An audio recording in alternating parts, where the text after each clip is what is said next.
에덴 동산. 창세기 2장 4절부터 3장 23절, 5장 4절부터 5절.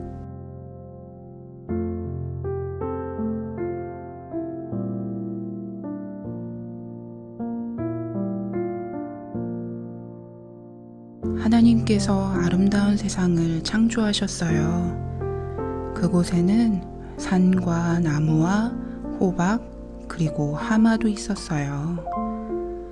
그리고 하나님께서는 사람들을 만드셔서 그 아름다운 세상을 가꾸게 하시고 그곳에서 놀 수도 있게 하셨어요.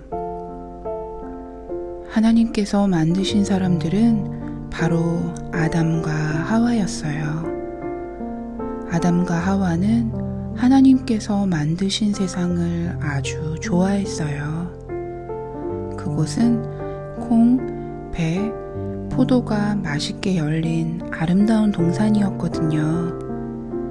하지만 무엇보다도 아담과 하와는 하나님과 같이 산다는 것이 제일 좋았어요. 하나님께서는 아담과 하와를 너무 사랑하셔서 아담과 하와가 하나님의 말씀을 잘 따르도록 도와주셨어요. 그래서 하나님께서는 그 아름다운 동산에서 할 수 있는 모든 좋은 것들을 다 말씀해 주셨어요.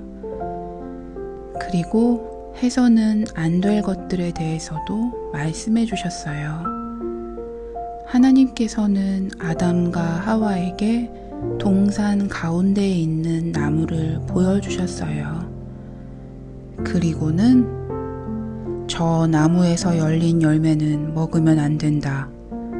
저 열매를 먹으면 죽는단다. 라고 말씀하셨어요. 하나님께서는 아담과 하와가 하나님의 말씀을 따르기 원하셨어요. 그러면 아담과 하와가 안전하게 동산에서 영원히 살 수 있을 테니까요. 그 동산에는 뱀도 살고 있었어요.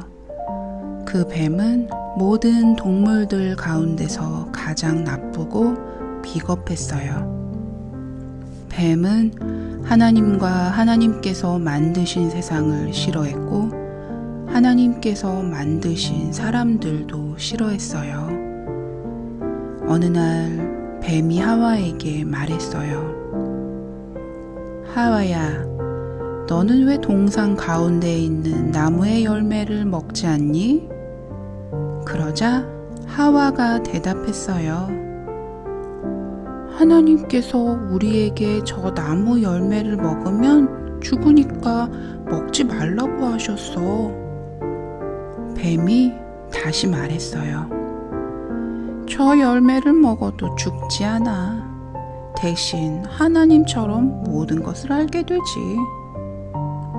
그 먹음직스럽게 생긴 열매를 다시 쳐다본 하와는 갑자기 그 열매가 먹고 싶어졌어요.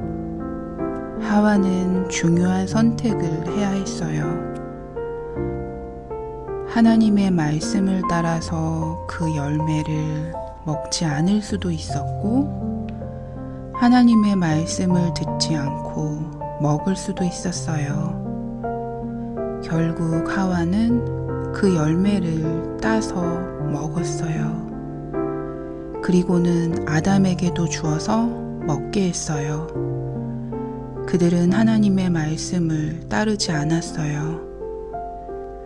그래서 아담과 하와는 더 이상 동산에서 살 수 없었고 열심히 일을 해야 했어요. 또 동산으로 다시 돌아올 수도 없었어요. 시간이 흐르면서 아담과 하와는 늙어갔어요. 그리고 더 시간이 흘러 아담과 하와는 죽었어요. 하나님께서는 항상 아담과 하와를 사랑하셨어요. 하지만 아담과 하와 때문에 슬퍼하셨어요. 왜냐하면 아담과 하와가 옳지 않은 선택을 해서 하나님의 말씀을 따르지 않았기 때문이에요. 잠들기 전 기도. 하나님 아버지, 제가 하나님의 말씀을 잘 따르는 선택을 할 수 있게 도와주셔서 감사합니다. 저를 안전하게 지켜주는 좋은 규칙들도 주셔서 감사합니다. 예수님 이름으로 기도합니다. 아멘.